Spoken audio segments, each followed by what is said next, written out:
We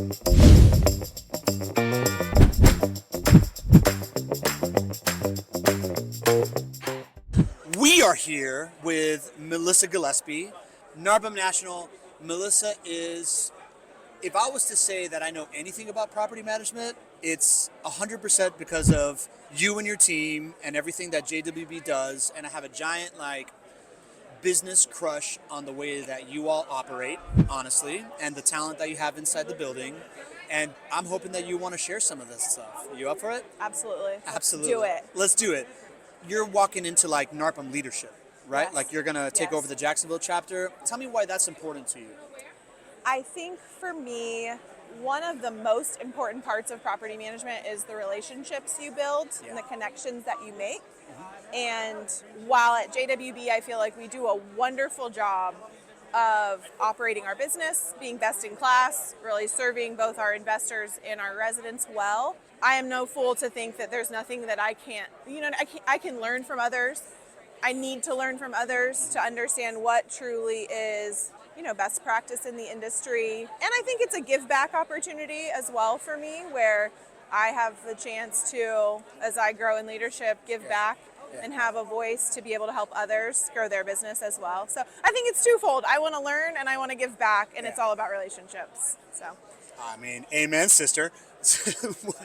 You know what I struggle with that is because I've learned so much from inside the guts of JWB, and I feel like you do things so the right way.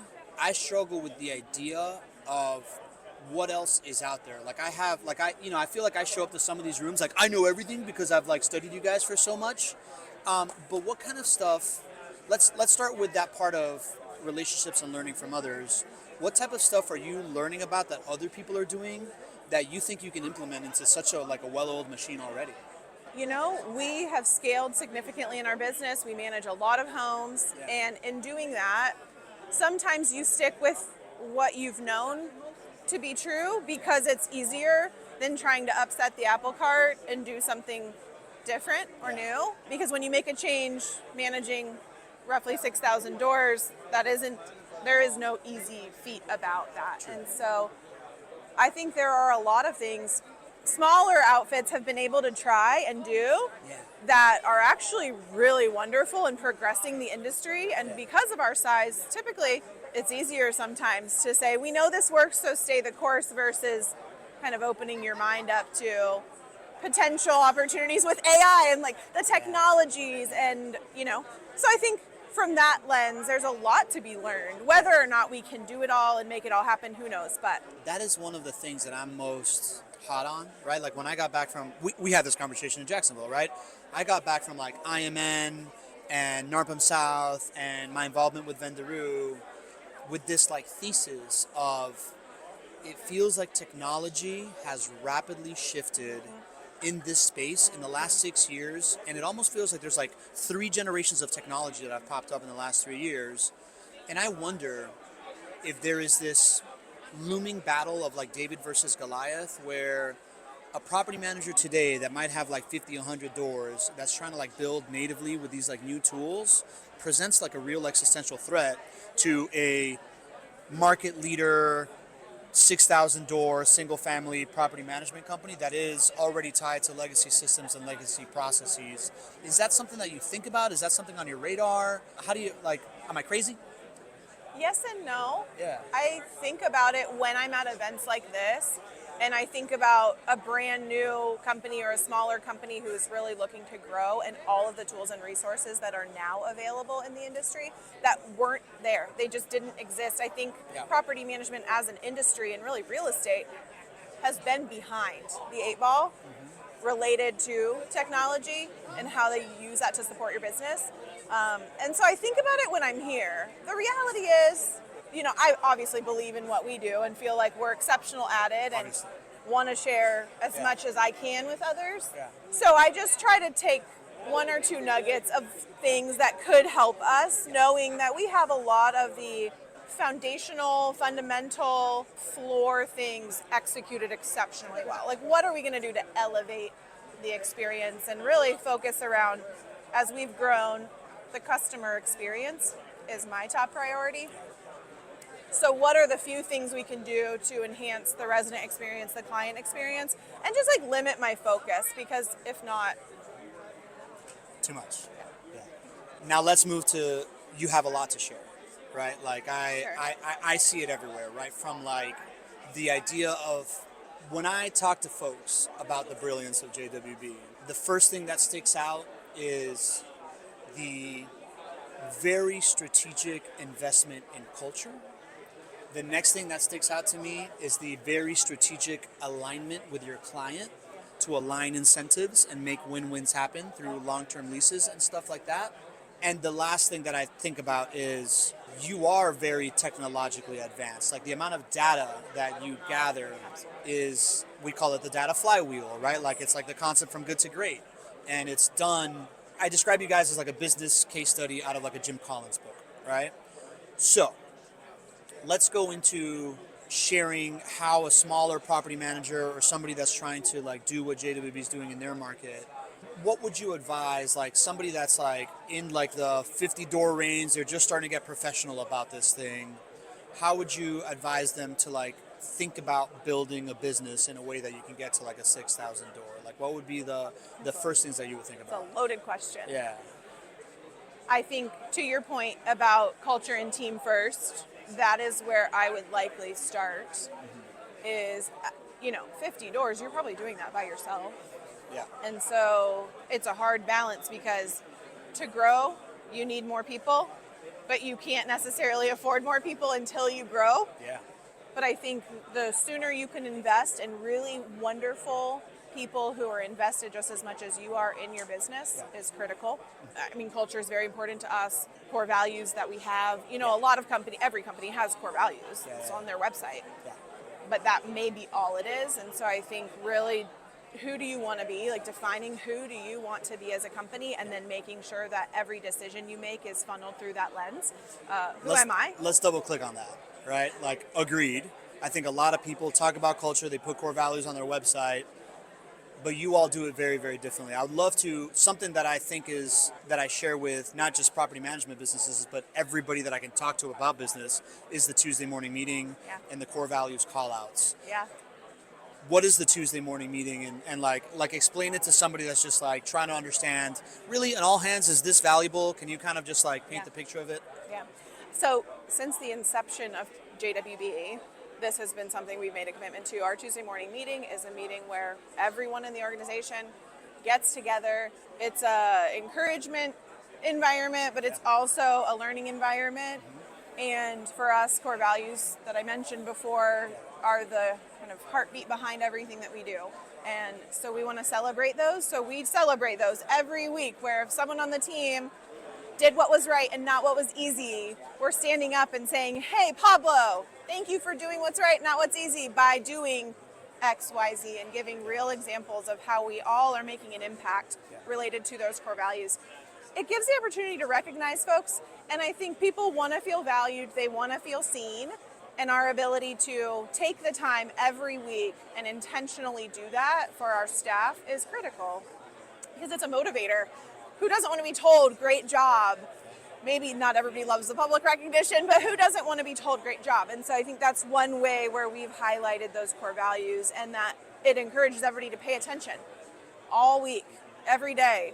What did Pablo do that stood out? What did Sarah do that stood out? And so that's one way we do it. I think the Tuesday morning meetings are also a time for learning. So we have a presentation every week where someone from a department gives a value add content presentation, where maybe they're teaching us something new or they're talking about their goals. So kind of facilitating accountability, learning, growth as just part of who we are is really, really important. I hope that answers it. I'm obsessed with core values call outs. I am too. Right? I love it. I'm obsessed with it. pumps I don't know me if up. you've noticed, but I've started taking part in Yes, them, you right? do. Yeah. Pablo gives core value call outs. I give core value call out as an outside contractor. And, on the core value call out piece, the indoctrinating people into recognizing it throughout the week, I think is so big, right? Like, I've implemented it in my company. I like anybody I work with, I'm like, you should do this. I tell them that they should do the Tuesday morning meeting, period. Yeah. Right? It also rewards stuff that you want from people to a certain extent. Not just the core value living, but giving an opportunity for someone new in your company to like stand up in front of the rest of the company, be seen by the owners and top management and everybody else because you are paying attention and you're a curious person and you're getting it, is such like it's like core to my ethos of being the stage, right? Like how do you provide stages for other people to recognize other people's value and showcase their own value, and incentivizes you getting more comfortable at public speaking, and it's so smart. So that part I think is brilliant.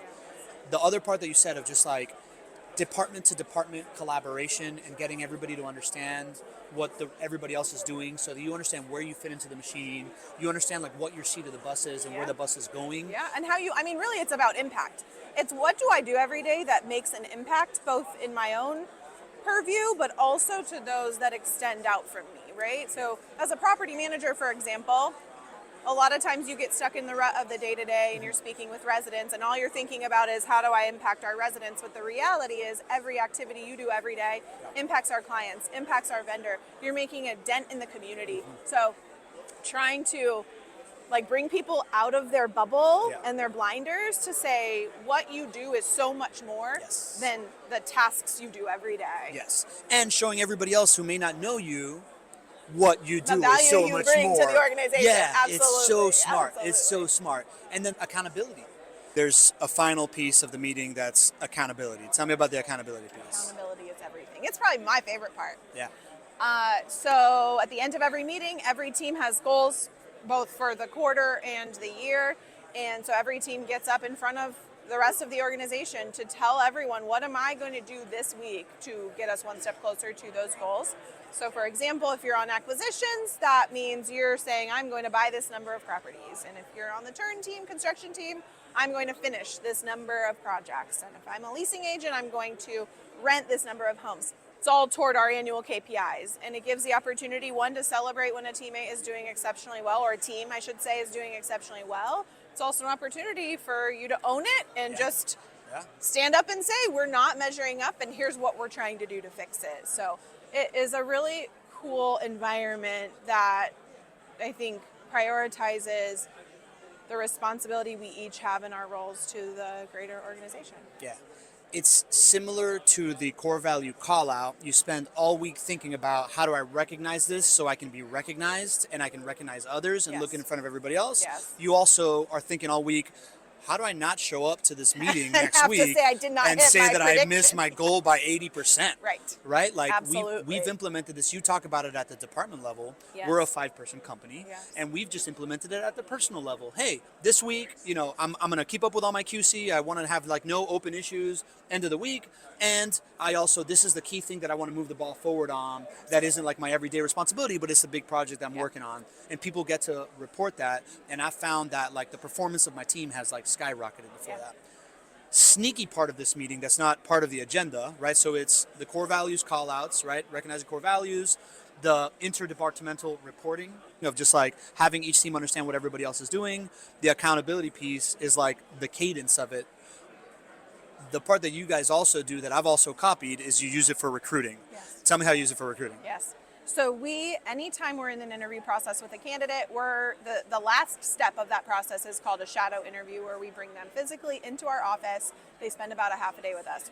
We try our darndest to make that happen on a Tuesday, because while you are hiring for a skill set and you need someone to be able to show up and do the job every day, we prioritize culture and team camaraderie almost more than the skills. So TMM is a wonderful example of how we expect everyone to act and show up and believe and treat each other. Yeah. And so what better way to show someone what our culture is and make sure that they like that environment, and also kind of see their takeaways from that experience and make sure that when they're sharing about how that went for them, it was wonderful, because to us it is wonderful, and we want to make sure anyone bringing on is going to believe in it. You're either into this or you're not. You're and one of it's us or you're not. and it's totally okay if you're not, but we got to identify that. So. I, as like somebody with rampant ADD, getting invited into a 1-hour all hands meeting was my biggest nightmare. And for me, the moment that I walked in, I was like, oh my God, this company's special. The moment the core value started, I'm like, this is special. I want to be a part of it. right? Like you're a property manager in Augusta, Georgia, and you're competing against like, you know, the golf course or whomever else for like a cooler sounding role. What better flex than to be like, you're going to be in a team full of people that really, really care about each other, that there's clarity around what you're doing. And I've started doing this myself, right? Like you do it not just with employees, you do it with strategic vendors as well, right? So like a property manager could say, hey, who's my plumber that I'm definitely going to be using all the time? You got to be a part of this culture to a certain extent. Join our Tuesday morning meeting once a month, once a quarter, so like you understand the way that we do business. It's such like an efficient way of like quality controlling for who you do business with, and a total flex of like, dude, you want to work with the cool kids that love each other or not, right? Yeah. Like I said, I sing the praises of the Tuesday morning meeting to like everybody that I talk to. I'm pumped to like share this with other property managers, because whether it's at a 5-person scale or a 120-person scale, you can implement your own like version of this thing, and prioritizing makes all this difference. Absolutely. Any final advice? Well, I'll ask you, right? Like I've been working with JWB for like 5 years, and now I'm like getting deeply involved into, I was in the real estate investing space with you guys. Now I'm getting deeply involved in the property management industry. What advice do you have to me to like succeed kind of like in this ecosystem, and like how to serve property managers and stuff like that? You know, Second Nature has coined the term triple win. Yeah. And, you know, while that is their branding, I think we have adopted that thought process and methodology. And I think that when anyone does that, if you're looking to see how can I support, provide value for all parties involved in this thing, right? Because it's not just the investor, and it's not just about your company. Both of those things are so important.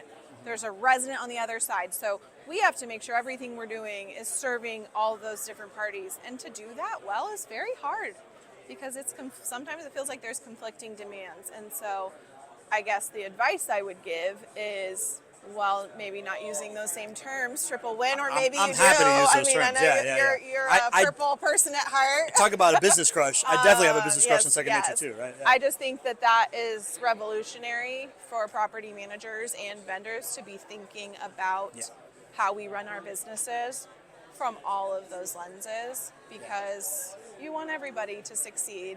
It's not just about one party or piece of the puzzle. So you're awesome. Thank you for doing this. Yeah, it was great. Awesome. Cool.